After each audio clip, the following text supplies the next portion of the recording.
la pensée 68, o pensamento 68, como se fosse esse momento de 68 o momento de condensação, de integração desse movimento.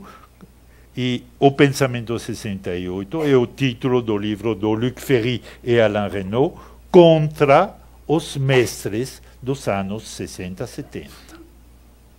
Assim, podemos afirmar que houve um fenômeno sui generis, intelectualmente dominante no campo da teoria das ciências humanas, da psicoanálise, da antropologia, da literatura e das artes plásticas.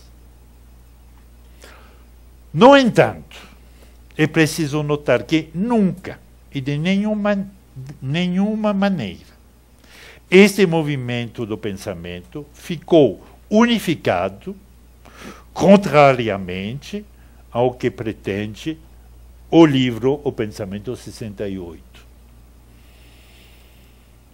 Todo ao contrário, se poderia dizer que, dentro de um esquema global comum, esses anos foram o teatro, às vezes violento, de uma permanente polêmica e de um constante desacordo, um discordo, como diria Jean-François Lyotard, o discordo. Ele cunhou essa palavra, o discordo. No entanto, existiam, como resultante da experiência política e filosófica dos anos 50 até 62, certas premissas compartilhadas que vamos a ter que identificar e analisar. Que fique bem claro, focalizar-se sobre a cena francesa não implica desconhecer os movimentos intelectuais desenvolvidos em outros países. Em particular, teremos que mencionar a convergência entre certos aspectos da teoria crítica alemã, a École de Francfort, nomes como Horkheimer, Adorno, Marcuse, e também certos aspectos da crítica social e da sociologia norte-americana, em particular, no que toca aos fenômenos ligados à sociedade de consumo e às consequências do desenvolvimento das mídias. Nisso fica claro que, mesmo se o meio francês, por razões que analisarei, apresenta uma especificidade que joga uma luz oportuna sobre o fenômeno intelectual dos anos 60, 70, as circunstâncias francesas não existem num vazio econômico, político, internacional.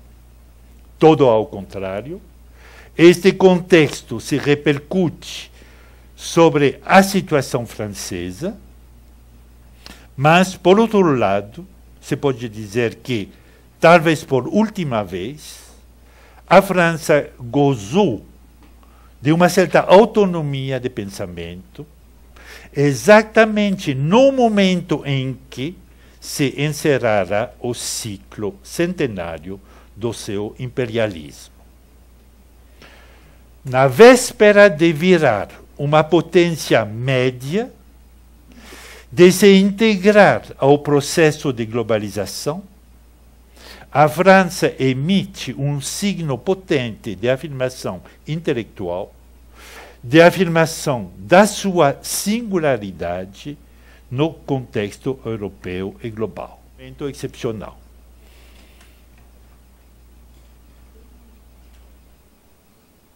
Então, entender o fenômeno intelectual da resistível ascensão do estruturalismo francês,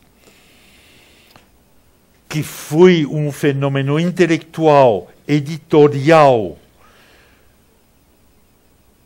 de amplitude internacional, implica que estabelecemos a rede de relações que este fenômeno intelectual tem com o momento histórico. Com esse momento, vou tentar mostrar enquanto esse momento é um momento sui generis, muito especial, da França no final dos anos 50. Por isso é preciso estabelecer os marcos históricos e determinar as características sociais do mesmo. Assim, essa primeira aula será dedicada a esse contexto político. A segunda aula, a semana que vem, enfoca o processo intelectual através do estruturalismo como filosofia e como essa filosofia do estruturalismo vence a filosofia dominante dos anos 50, o existencialismo. Isso será o tema para a semana que vem. Analisaremos como a problemática existencialista da liberdade do sujeito está vitoriosamente combatida pela afirmação da radical dependência do sujeito com respeito às estruturas linguísticas, sociais, psicológicas, etc. Isso será o tema para a semana que vem. Depois, na terceira aula, teremos a questão da dominação do estruturalismo e como essa dominação implica que o ponto de vista crítico põe ênfase principalmente nas instituições, em lugar de enfatizar o papel do sujeito, da ação e da consciência. Então, essa dependência do sujeito com respeito às instituições será o tema dessa terceira aula e analisaremos os textos que esclarecem essa dominação institucional. Quarta aula, a desvalorização social e filosófica do sujeito se reflete na produção literária. Analisaremos, então, a teoria e a prática literária dos anos 60 desde este ponto de vista. Então, quarta aula dedicada à literatura, aos vários movimentos literários e como eles integram essa teoria da predominância das estruturas, na produção literária, no estilo, na crítica literária, etc. Na quinta aula, focalizaremos sobre os movimentos sociais e culturais, onde emerge uma... Não, desculpe. A quinta, isso será a sexta. A quinta é a questão do impacto do estruturalismo nas artes plásticas. Esse impacto vem lá no centro da nossa atenção, seja do lado dos artistas produtores, seja na perspectiva institucional que se desenvolve nessa época, seja a partir do tema da ação cultural e da mediação cultural. A sexta aula será dedicada aos movimentos sociais e culturais, onde emerge uma postura em oposição, é a segunda parte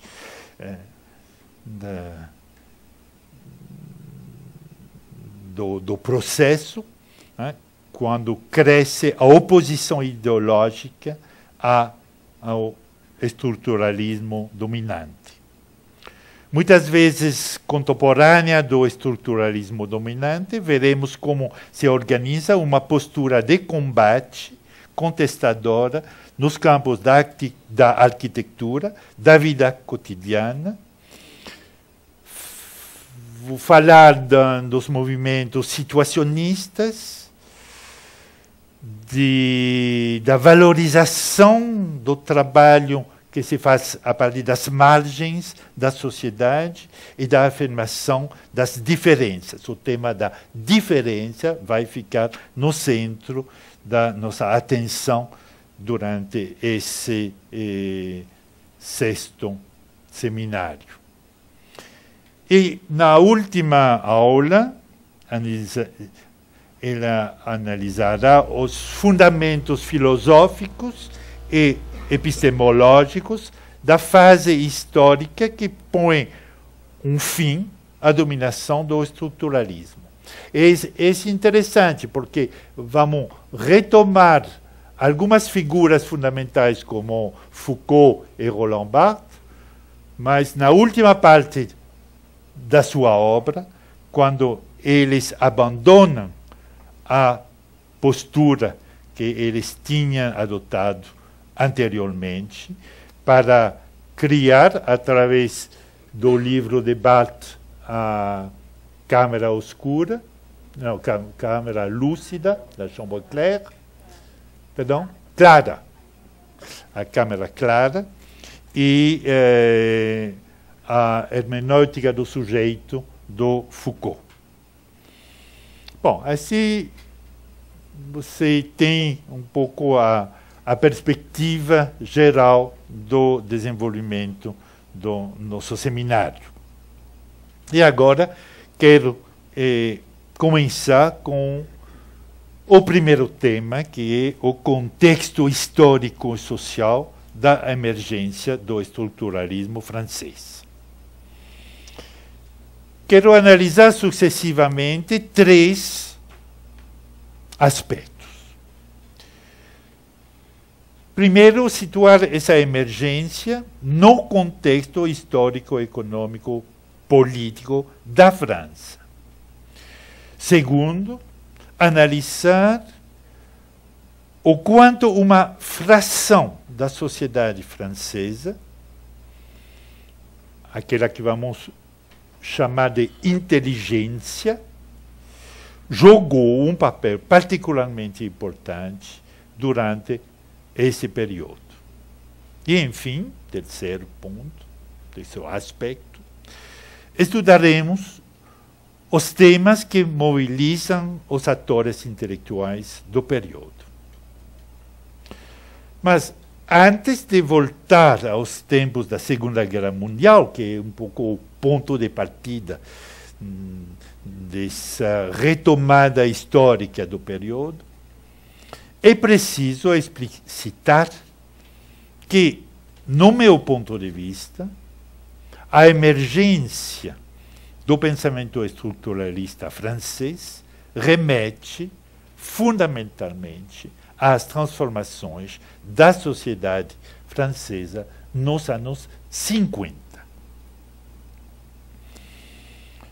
Não se trata, pois, como Ferry e Renaud fazem, de estabelecer uma conexão firme entre o estruturalismo anti-humanista e os eventos de maio 68. Desde este ponto de vista, maio 68, para mim, aparece como síntoma da crise do estruturalismo e não como expressão deste mesmo. 68, para mim, é um movimento que se opõe ao estruturalismo quando o chamado pensamento 68 estabelece, ao contrário, uma coerência entre esse pensamento e os eventos de 68. O contexto que esclarece o núcleo epistemológico que marca as transformações do meio intelectual e, de maneira mais geral, dentro da sociedade francesa, este contexto amplo se situa entre dois eventos simbolicamente fortes. O fim do Império Colonial francês, acompanhado pelo fim das guerras coloniais, de uma parte, esse é um dos pontos de referência fundamental. Vou desenvolver por quê. E, por outra parte, o estabelecimento gradual, a partir do fim dos anos 50, da sociedade de consumo. É o outro polo. Entre esses dois polos, maio 68 não representa um evento central com referência à problemática desenvolvida no curso. E por isso não vou contar os detalhes do que ocorreu em 68. Mas sim, maio 68 aparece como um síntoma, representa o ponto de inflexão entre a subida do pensamento estruturalismo e o desmantelamento do mesmo a partir de 68. Então, maio 68 é o ponto de reviramento da problemática do sujeito nas humanas na França. Por essas razões, o seminário não pretende, eu não pretendo, narrar os eventos que se sucederam durante os 2 meses de maio e junho de 68. O enfoque do seminário é a transformação das problemáticas intelectuais, mais do que os eventos sociopolíticos. Mais uma palavra sobre o porquê de uma articulação que eu acho necessária e cuidadosa dos eventos intelectuais com a história econômica e política da França. Eu não, como filósofo e sociólogo, eu não quero desenvolver o desenvolvimento intelectual de maneira separada dos eventos sociopolíticos. Acho que um esclarece o outro e reciprocamente. E nesse caso, isso tem tudo a ver com a possibilidade de falar da França como um caso à parte no contexto da história europeia. Até se poderia dizer que este período é o último onde uma história intelectual desenvolve-se de maneira relativamente autônoma, com respeito aos outros países europeus e ocidentais. Bom, estou repetindo essa ideia, que já falei isso no começo, acho fundamental considerar esse momento dos anos 60 como um momento de afirmação autônoma, muito especial, no momento da mundialização. A terceira mundialização intelectual, como bem se sabe, começa com o pós-guerra. Mas a maneira de viver, pensar e interiorizar este fenômeno da mundialização toma formas diferentes nos diversos países europeus. A maneira que teve a França de reagir a este fenômeno parece particularmente significativo. Tudo parece indicar que a momentânea, irresistível ascensão do estruturalismo foi uma maneira de resposta à crise política e intelectual do país. O objetivo, pois, é entender os vínculos entre a produção intelectual e teórica, chamada estruturalismo, e a experiência histórica específica da França. Em particular, se tratará de analisar o desafio que enfrenta a consciência racionalista humanista republicana nacional no contexto do fim da época imperial ou imperialista da França. É sempre arriscado pretender que um fenômeno começa numa data determinada. Assim, é claro que a palavra mundialização define um processo que começou no século XV e XVI, quando os países europeus descobriram outros mundos, outras culturas, outros homens. No século XIX, a mundialização conheceu uma aceleração forte no âmbito da colonização e da industrialização europeias. Por outro lado, o declínio dos impérios europeus começa imediatamente após a Primeira Guerra Mundial. Basta lembrar o famoso livro de Oswald Spengler, O Declínio do Ocidente, publicado entre 1918 e 1922. Ou lembrar também a famosa frase de Paul Valéry: nós, civilizações, agora sabemos que somos mortais. A frase com a qual começa o livro de Valéry, publicado em 1919, Variété.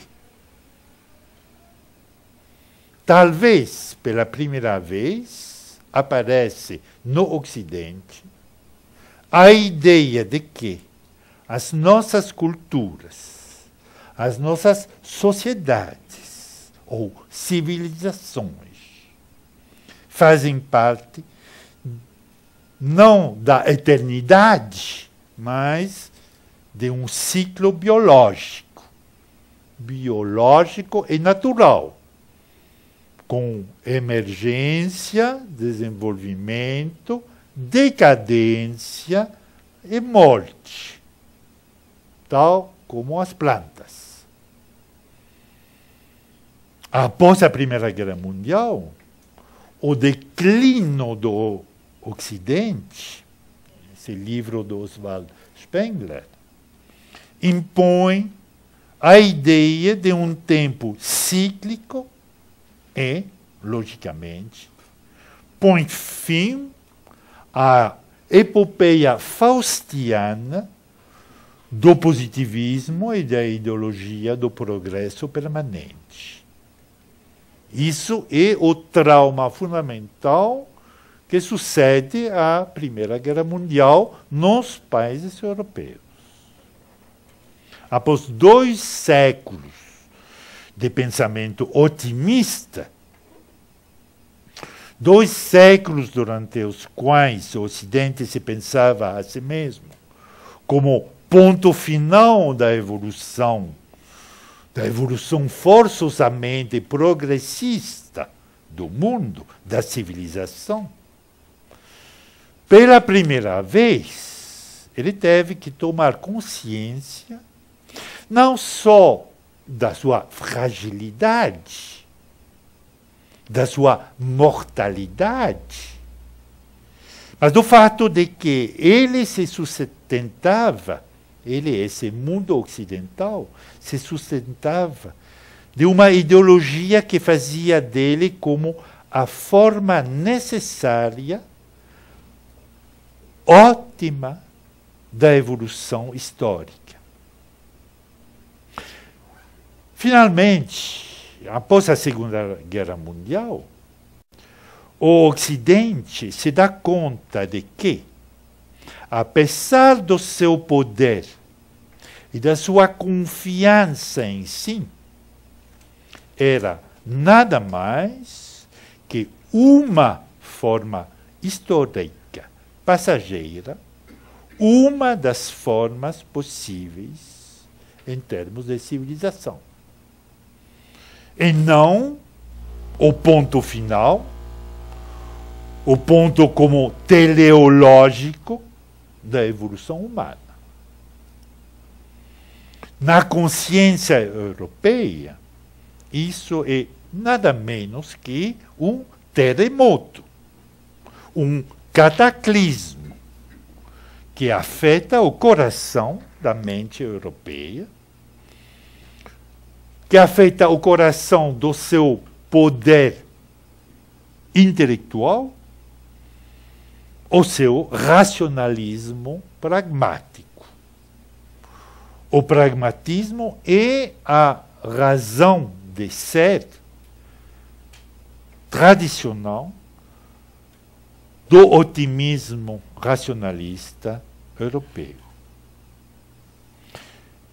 E após a Segunda Guerra Mundial, após a Primeira e a Segunda, essa toma de consciência do caráter historicamente limitado, determinado e efêmero da visão e da definição ocidental de si mesmo, e por consequência da definição da verdade, do belo, do bem, de todos os valores, essa definição,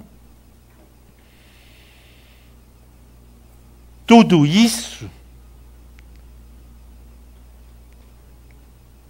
vai ter como consequência uma mudança fundamental na filosofia como nas ciências humanas. A perda dessa confiança no progresso, a perda da confiança no racionalismo pragmático a nível filosófico, tudo isso vai ter consequências revolucionárias na filosofia e nas ciências humanas. Nesse sentido, para fazer um pequeno sino à cultura brasileira, o Manifesto Antropofágico de Oswald de Andrade, a possibilidade de enunciar uma frase como Tupi or not Tupi, vem como para ecoar a toma de consciência europeia enunciada por Valéry. Com o Manifesto Antropofágico, emerge a questão do local na cultura. A cultura europeia era universal, não era local. Nunca se pensou como local. A partir desse momento, ela tem que se pensar como efêmera e local. A questão emerge também da particularidade das culturas locais ou nacionais, como contraponto da ilusão de que uma só cultura ou civilização mundial, que era a tradição europeia. Essa tradição da cultura da civilização europeia sendo a civilização mundial, aparece então nesse momento crucial da história do Ocidente como uma tensão entre a mundialização industrial e a renacionalização cultural cada vez mais forte. De um lado, o mundo através da indústria se unifica, no momento em que a cultura mundial perde a sua pretensão, aprende a se pensar, a si mesmo como local, nacional, específica. Como consequência desse movimento, as ciências da cultura, e em particular a etnologia, viraram formas de saber fundamentais, na medida em que elas começam a elaborar um saber sobre a diversidade cultural. A etnologia vai jogar um papel fundamental na elaboração do estruturalismo e, em particular, a partir do primeiro livro do Lévi-Strauss, As Estruturas Elementares da Parentela, 1948,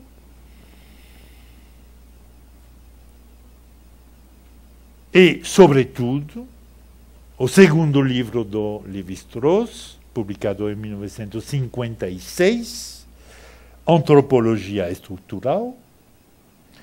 A etnologia vira, conjuntamente com a linguística, a ciência modelo do pensamento nas humanas, a partir desse momento. Após 3 séculos de desprezo das culturas primitivas, ou das culturas autóctonas, como se dizia,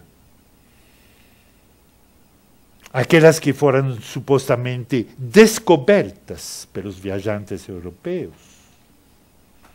os cientistas se darão conta, de repente, de que existe, nessas culturas, umas formas de pensamento perfeitamente organizado e coerente.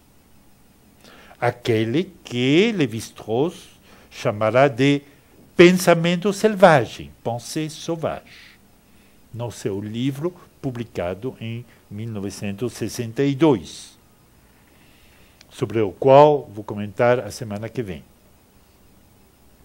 Assim, a etnologia, ao lado da linguística, por serem ciências das estruturas mais fundamentais do comportamento humano, jogaram um papel decisivo na construção intelectual do estruturalismo.